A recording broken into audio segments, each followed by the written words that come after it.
Prince residential senior secondary school Govindpura की online क्लासों में आप सभी का स्वागत है। मैं आर के शर्मा, पॉलिटिकल साइंस का टीचर। मैं आज आपको जो पढ़ाऊँगा कि इस अनुच्छेदों के बारे में अपन चर्चा करेंगे। कल मैंने आपको एक से लेकर के 13 तक अनुच्छेदों के बारे में चर्चा की गई। 1 से 13 के अनुच्छेद जो है मैंने आपको बता दिए कि भाग 1 में 1 से 4 तक अनुच्छेद बताए गए हैं। भाग 2 में जो है अनुच्छेद 5 से लेकर के 11 तक बताए गए हैं और भाग 3 में मौलिक अधिकारों के बारे में आपको चर्चा की गई। और तो मैं आज जो है पढ़ाऊँगा कि मौलिक अधिकार जो है अनुच्छेद 12 से लेकर के 35 तक जो आपको दिए गए हैं। इनमें से सबसे पहले समानता के अधिकार के बारे में चर्चा करूंगा। और समानता के अधिकार के बारे में कल मैंने आपको बताया गया कि समानता के अधिकार में जो अनुच्छेद हैं, अनुच्छेद 14 से लेकर के 18 तक बताए गए हैं। अनुच्छेद 14 में ये कहा गया है कि कानून के समक्ष समान जो है सभी व्यक्ति समान हैं, समक्ष से सभी व्यक्ति समान हैं और कानून के संरक्षण भी प्राप्त है। चाहे वो गरीब हो चाहे वो अमीर हो, वो कानून के अनुसार सब समान हैं। और 15 बताया गया है कि धर्म, लिंग, भाषा आदि के आधार पर किसी व्यक्ति के साथ कोई भी भेदभाव नहीं किया जाए। 16 ये बताया गया कि अवसर की समानता, सभी व्यक्तियों को अवसर देना चाहिए, चाहे वो गरीब हो चाहे अमीर हो, लेकिन सभी को अवसर देने से कोई भी नौकरी पे हो जा सकता है। 17 में बताया गया है अस्पृश्यता का अंत, कि अगर कुछ छुआछूत की भावना वगैरह जो भी भावना है तो उसके छुआछूत जो है कोई भी करता है तो उसको संरक्षण प्राप्त हो। और 18वां जो अनुच्छेद बताया गया उपाधियों का अंत, ये उपाधियों का अंत कर देना चाहिए और विधि और सेना को छोड़ करके सभी उपाधियों का अंत कर देना चाहिए। अब जो आज मैं आपको बताऊँगा कि स्वच्छता का अधिकार के बारे में अपन चर्चा करेंगे। स्वच्छता का जो अधिकार है वो अनुच्छेद 19 से लेकर के स्वच्छता का जो अधिकार है अनुच्छेद 19 से लेकर के 22 तक है। स्वच्छता का अधिकार जो है अनुच्छेद 19 से लेकर के 22 तक दिया गया है। और इसमें मैं आपको बताऊंगा कि अनुच्छेद 19 में आपको 6 स्वतंत्रताएँ दी गई हैं। अनुच्छेद 19 में आपको 6 स्वतंत्रताएँ दी गई हैं। इस अधिकार में व्यक्ति को 6 प्रकार की स्वतंत्रता दी गई है। तो सबसे पहला है 19(1)। देखिए ध्यान से, इसको अच्छी से देखना है, याद करना है अच्छी तरीके से, और याद करोगे तो आगे के लिए आपके लिए बहुत बेनिफिट है। इसलिए पहला अनुच्छेद 19 में एक में कै, इसमें आपको अधिकार दिया गया है। स्वतंत्रता के अधिकार में 19(1) कै इसमें दिया गया है कि विचार अभिव्यक्ति की स्वतंत्रता, कि व्यक्ति को अपने विचार रखने और अपने भाषण देने या अपने विचारों को प्रकट करने की स्वतंत्रता होनी चाहिए। तो हर व्यक्ति को ये अधिकार है। तो ये अधिकार 19(1) कै में दिया गया है कि व्यक्ति को विचार और अभिव्यक्ति करने की स्वतंत्रता है। दूसरा अनुच्छेद 1 कै में दिया गया है कि अस्त्र शस्त्र रहित शांतिपूर्ण सम्मेलन करने की स्वतंत्रता। अगर व्यक्ति सम्मेलन करना चाहता है तो वो अस्त्र शस्त्र, किसी प्रकार का कोई हथियार नहीं होना चाहिए और जो भी सम्मेलन है वो शांतिपूर्ण होना चाहिए। कैसा होना चाहिए? शांतिपूर्ण होना चाहिए। ये स्वतंत्रता व्यक्ति को दी गई है। वो संघ बना सकते हैं, जो है सम्मेलन कर सकता है, किसी प्रकार की कोई प्रॉब्लम नहीं, लेकिन शस्त्र नहीं होने चाहिए और सम्मेलन भी शांतिपूर्ण होना चाहिए। इसके बाद 19(1) कै में दिया गया है कि कोई भी व्यक्ति, कोई भी समाज जो है वो अपना संघ और समुदाय का निर्माण कर सकता है, अपना संघ और समुदाय का निर्माण कर सकता है, करने की स्वतंत्रता दी गई है। संघ भी बना सकता है और अपना समुदाय भी बना सकता है। ये आपको जो अधिकार दिया गया है अनुच्छेद 1 कै में दिया गया है। इसके बाद अनुच्छेद जो 1 कै में दिया गया कि स्वतंत्र आने जाने की, निवास करने की स्वतंत्रता। ये दिया गया कि व्यक्ति कहीं भी जा सकता है।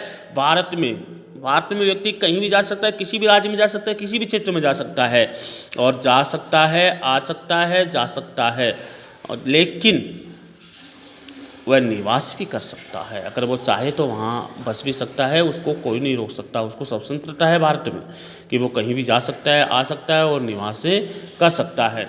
इसलिए 19(1) अणु में दिया गया है कि निवास की स्वतंत्रता, वो कहीं भी रह सकता है, मकान बना सकता है, वहाँ रह सकता है, उसको कोई नहीं रोक सकता।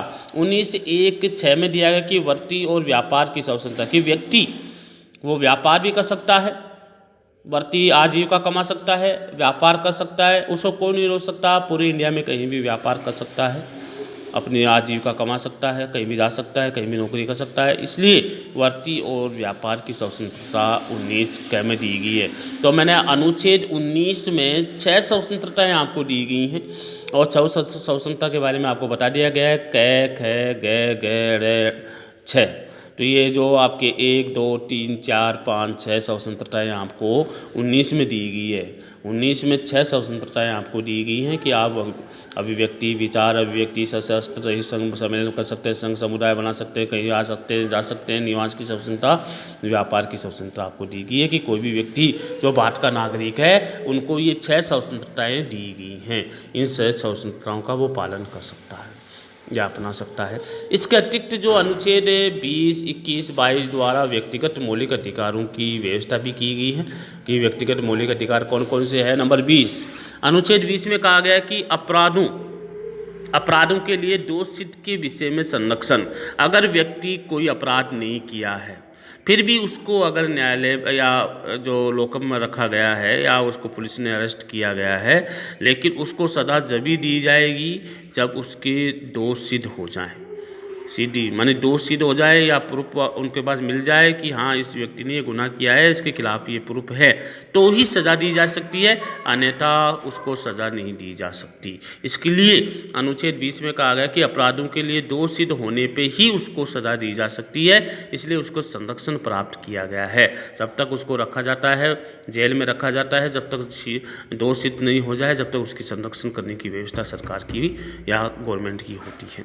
इसके बाद अनुच्छेद 21 में जीवन और व्यक्तिगत स्वतंत्रता का अधिकार दिया गया है कि व्यक्ति को जीने का और जीवन व्यापन करने की स्वतंत्रता का अधिकार है कि जीवन और व्यक्तिगत स्वतंत्रता का अधिकार व्यक्ति को दिया गया है कि लाइफ वो कैसे भी जी सकता है, ये अधिकार उसके दिया गया है।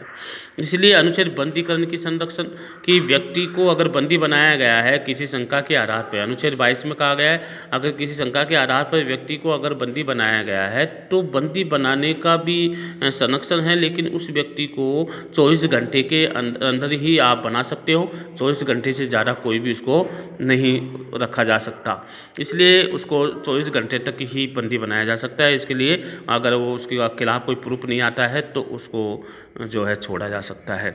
इसके बाद तीसरा है शोषण के विरुद्ध अधिकार। शोषण के विरुद्ध अधिकार में 23 अनुच्छेद 23 से लेकर के 24 तक दिया गया है और अनुच्छेद 23 में कहा कि मानव के क्रय विक्रय और बेकार पर भी रोक लगाई जा सकती है। इसके बाद मानव के दुर्व्यवहार या जो हो बताया गया है कि मानव के दुर्व्यवहार या बलात्कार श्रम या जो है इसका प्रयोग वो नहीं करेगा, अनुच्छेद 23 में बताया गया है। इसका प्रतिच्छेद 1976 में संसद ने शोषण से मुक्ति के लिए जो है बंधुआ मजदूर या उन्मूलन आदि का नियम पारित किया गया है। अनुच्छेद जो 24 में बताया कि बाल श्रम का निषेध किया गया कि नाबालिग बच्चों को 6 से लेकर 14 वर्ष तक के कारखानों में नहीं लगाया जाए। तो शोषण के विरुद्ध 2 अधिकार है आपके 23 और 24।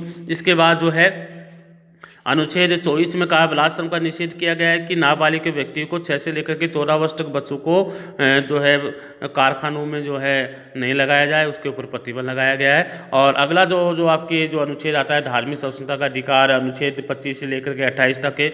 25 में कहा कि सभी व्यक्ति को किसी भी धर्म को मानने या आचरण करने व प्रचार करने की स्वतंत्रता है। ये अनुच्छेद 25 में बताया गया कि कोई भी धर्म अपना सकता है, कोई भी जो है जो अपना सकता है। और अनुच्छेद 26 में बताया गया है कि धार्मिक मामलों के प्रबंध की स्वतंत्रता दी गई है कि धार्मिक मामलों में वो अपना प्रबंध कर सकता है। और अनुच्छेद 27 में बताया गया है कि किसी भी कार्य की उन्नति के लिए वो अपने जो है भुगतान कर सकता है, स्वतंत्रता ली जा सकती है। और इसके बाद 28 में बताया कि कुछ शिक्षा संस्थाएं में धार्मिक शिक्षा या धार्मिक उपासना के उपस्थित होने की स्वतंत्रता है कि कोई भी संस्था अलग से बनाई जा सकती है और अपने धर्म के बारे में शिक्षा दी जा सकती है, लेकिन शिक्षण संस्थाओं में ये व्यवस्था नहीं है, अलग से दी जा सकती है। और इसके बाद 5वां संस्कृति और शिक्षा संबंधी अधिकार जो है अनुच्छेद 29 से 30 में दिया गया है। अनुच्छेद 29 में नागरिकों के किसी भी जो है नागरिकों के किसी भी वर्ग को अपने जो है अपनी भाषा और लिपि और संस्कृति को संरक्षण कर सकता है, अनुच्छेद 19 में दिया गया है।